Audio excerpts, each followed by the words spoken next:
I was worth $50 million on the open market. I knew the number precisely because Marcus had told me once, laughing the way men laugh when they think money is an abstract concept and not a cage. We were eating sushi in my penthouse, 42 floors above Manhattan, and he'd said it like a joke. "You know, boss, some cartel in Bogota would pay $50 million for you alone." I'd laughed too, poured him a glass of Macallan 25, felt the warmth of a man who believed he was untouchable. That was 14 months before he chained me to a rusted radiator in a cellar in rural Montana. In the basement, I wasn't even worth a glass of water. They hadn't fed me since the morning. The cold seeped through the concrete floor and into my bones, and the single beam of light from the barred window above me moved slowly, the way light moves when you have nothing to do but watch it. My wrists were raw. The chain connecting me to the radiator was old, corroded at the joints, and it sang a low metallic note whenever I shifted. My shoes, Italian leather, $1,100 at a boutique in Milan, were destroyed, scuffed white along the toe. The left heel had snapped clean off when they dragged me across gravel the night before. $50 million, chained to a radiator, staring at ruined shoes.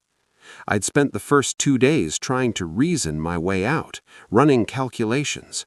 Who knew where I was? Who would notice I was gone? My assistant, Priya, would flag the missed calls within hours. My board would panic within 48. The FBI would be involved in 72. I kept telling myself these things like a prayer, until the silence of the Montana wilderness made it clear that prayers don't echo well in concrete rooms. It was on the third day that Marcus came down to deliver his terms personally. He stood in the doorway with a pistol holstered at his hip and his arms crossed over his chest, and for a long moment he just looked at me. 10 years. I had known this man for 10 years. I had been to his daughter's high school graduation. I had sent flowers when his wife passed from cancer 3 winters ago. I had doubled his salary without him asking, because I genuinely believed, that loyalty was something you could cultivate with kindness and compensation. What I hadn't understood was that grief is a different kind of hunger. That when a man watches someone he loves die slowly in a hospital room, he starts doing the arithmetic of fairness in his head, and the numbers never come out even. "The accounts," he said simply. "Transfer them, and this ends cleanly." Standing behind him, half hidden in the shadow of the staircase, was his daughter, Ilara, 19 years old, dark hair pulled into a messy knot at the back of her neck. She was looking at me with an expression I couldn't immediately name, not guilt, not cruelty, but something more complicated, like a person watching a car crash they knew was coming and couldn't stop. She wasn't supposed to be there. That much was obvious from the way Marcus shifted when I looked past him at her. She hadn't been part of his plan. But there she was, and in that moment, though I had no way of knowing it yet, she was the only reason I was going to survive this. Let me tell you the kind of man I was before the basement. At 22, I'd written a piece of logistics software in a studio apartment in Austin with a broken AC unit and a laptop I'd bought secondhand. By 25, that software was managing supply chains for 4 Fortune 500 companies. By 28, I had offices in 7 cities, a penthouse I rarely slept in, and a team of 340 people who depended on me in ways I found both gratifying and quietly terrifying. I had everything, and I was careful with it. Or so I thought. Careful people hire security. I hired Marcus Reeve, former Delta Force, 12 years of field service, decorated twice.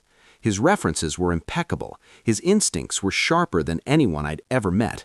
In his first month, he identified 3 separate social engineering attempts targeting my accounts, schemes I hadn't even detected. I gave him a raise and a parking space with his name on it. Over time, he became less like an employee and more like a fixture of my life. He sat in on strategic meetings. He knew my routines, my vulnerabilities, my passwords, and my fears. I trusted him the way you trust the structure of a building, blindly, completely, because it has never fallen before. What I didn't know was that his wife's medical debt had reached $890,000. Insurance covered 60 cents on the dollar. The hospital sued for the remainder. Marcus sold his house, then his savings, then, quietly, his integrity. It happened slowly, the way all real betrayals do. First a thought, then a plan, then a date circled on a calendar. The night they took me, I was driving back from a dinner in the meatpacking district. I remember the traffic on the West Side Highway. I remember a song on the radio, something soft, something I couldn't name. And then there was a van, a side road, and the particular darkness of a bag pulled over your head. After that, Montana. She came every night at midnight. The first time I thought it was Marcus. I pressed myself against the far wall, chain taut, and waited. Then the door opened and the warm glow of a lantern spilled in, and Ilara slipped through the gap like she'd done it 100 times. She set a tray on the floor, bread, a bowl of canned soup, still warm, and slid it toward me without a word. I watched her. "Why?" I said. She said nothing, refilled the tin cup of water beside the tray, and turned to leave. "He's going to kill me, you know that, right? The biometric lock on the transfer requires my thumbprint. Once he has it, I'm evidence." She stopped at the door with her back to me, stood very still for a long moment. Then she left. On the fourth night, she brought a medical kit. She cleaned the abrasions on my wrists without being asked, working carefully, methodically, like someone who'd grown up taking care of things that needed tending. I watched her face while she worked. There was no pleasure in it, no performance of compassion, just the focused, quiet attention of a person doing what they believed was necessary. "He wasn't always like this," she said, without looking up. "I know," I said, because I did. I had seen the man Marcus was before his wife died, patient, principled, the kind of man who called out moral shortcuts when he saw them, even when it wasn't his place.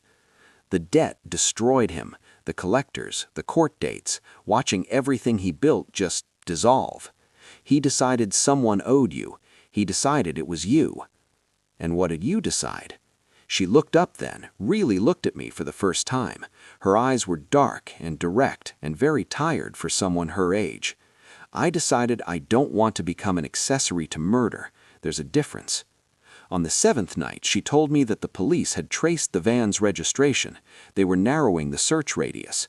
Marcus knew. He'd stopped sleeping. He was calling contacts he shouldn't have been calling, looking for a buyer for the accounts even before the transfer went through.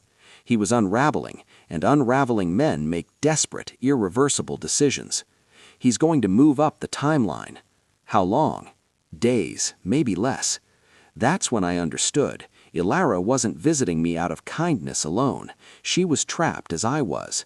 She'd come to Montana to try to talk her father down, and instead she'd been pulled into the current of something she couldn't stop. She wasn't my captor. She was a prisoner too. Day 22.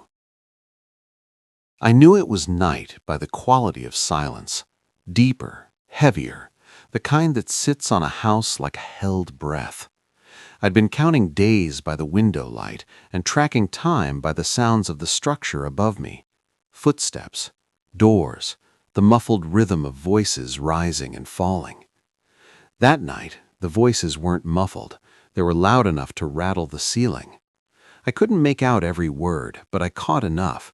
Transfer, thumbprint, not waiting anymore. Marcus's voice, cracked and ragged. Ilara's, lower, urgent, trying to pull him back from something. And then quiet. The particular quiet that follows a decision. I heard his boots on the stairs long before he appeared. Heavy, deliberate, one step at a time. He came through the door carrying a combat knife. Not a ransom prop, not a theatrical gesture, but a working blade, the kind of thing a man carries when he intends to use it. His eyes were bloodshot. He hadn't shaved in days. The carefully composed professional I'd hired 10 years ago was gone, replaced by someone older and rawer and very, very scared. which made him more dangerous, not less. "Last chance," he said. "Voluntary is better than the alternative." He took one step toward me, and Alara stepped in front of him. She held a small revolver, his own backup piece. I learned later she'd taken it from his jacket the night before while he slept. Her hand was steady in a way that surprised us both. She was not pointing it at him so much as placing herself between us, making her body the argument. "Step back, Dad." He stared at her. Something moved through his face, confusion, then fury, then something older and sadder than either. "Ilara." I said, "Step back." The room held its breath. The chain on my wrist went very cold. She unlocked the chain while Marcus stood in the doorway, very still, processing the fact that the thing he loved most in the world had just pointed a gun at him. We didn't take the car. The keys were in the ignition. I saw them on the hook by the door, but the engine would announce us across half a mile of open Montana night. So we ran. Through the back door, across the yard, into the tree line, and then deeper, into the kind of dark that has no city glow to lighten it. Behind us, we heard him shouting her name, then a shot, fired into the air, the sound of a man who didn't know what else to do with the helplessness inside him. Then nothing but forest. We moved for 6 hours without stopping. Ilar set the pace, faster than I could have managed alone given the state of my legs after 3 weeks of near immobility. She'd grown up in places like this, she told me between breaths. Her father had taken her camping in Montana every summer as a child. She knew how to read terrain, how to find water, how to judge direction by the stars when the tree canopy opened up. We slept in a shallow cave that first day, pressed together under her jacket for warmth. And when I woke up in the thin afternoon light, I watched her for a long moment before she noticed I was conscious. She was looking at the cave entrance with her knees pulled up to her chest and the revolver resting on her knee. Not asleep, just waiting, keeping watch. I thought about what it costs a person to point a weapon at their own father, what it costs them after, in the dark, when there's nothing to do but sit with it. On the second day, we found a creek and followed it south. On the third, the trees began to thin. On the morning of the fourth, through a gap in the pines, we saw the interstate, a thin gray line in the distance, and the first structure I'd seen in 3 weeks that wasn't a cage. He was waiting. I don't know how he got there first, whether he'd predicted our direction or tracked the creek, or simply known his daughter well enough to anticipate her choices. But his truck was parked on the shoulder of the highway, and when we emerged from the tree line onto the road's gravel edge, he was standing beside it, looking at us, looking at her. Then he got in and started the engine. Ilara stood in the middle of the road and spread her arms. It was the most terrifying and the most certain thing I have ever watched a human being do. She didn't flinch. She didn't close her eyes. She just stood there, small against the silhouette of the truck accelerating toward her, and held her ground with the absolute conviction of someone who knows the other person better than they know themselves. He swerved at the last second. The truck left the asphalt, dropped into the ditch on the far shoulder, and came to a grinding, crumpling stop against a concrete drainage barrier. In the distance, sirens. Marcus Reeve pled guilty to kidnapping, conspiracy, and attempted murder. He was sentenced to life without the possibility of parole. At the sentencing hearing, Ilara sat in the gallery and did not look away from her father's face. He did not look at her. The empire is intact. The accounts were never accessed. Priya, my assistant, had flagged my absence within 9 hours, faster than my own projections, and the FBI had been involved within 36. They'd been closing the net even as Ilara and I ran through the forest. People ask me all the time how I can speak of her the way I do, how I can sit in the same room with the daughter of the man who chained me to a wall and planned to kill me and feel anything other than the particular corrosive resentment that follows betrayal. I tell them what I've come to understand is this: betrayal and rescue are not separate events.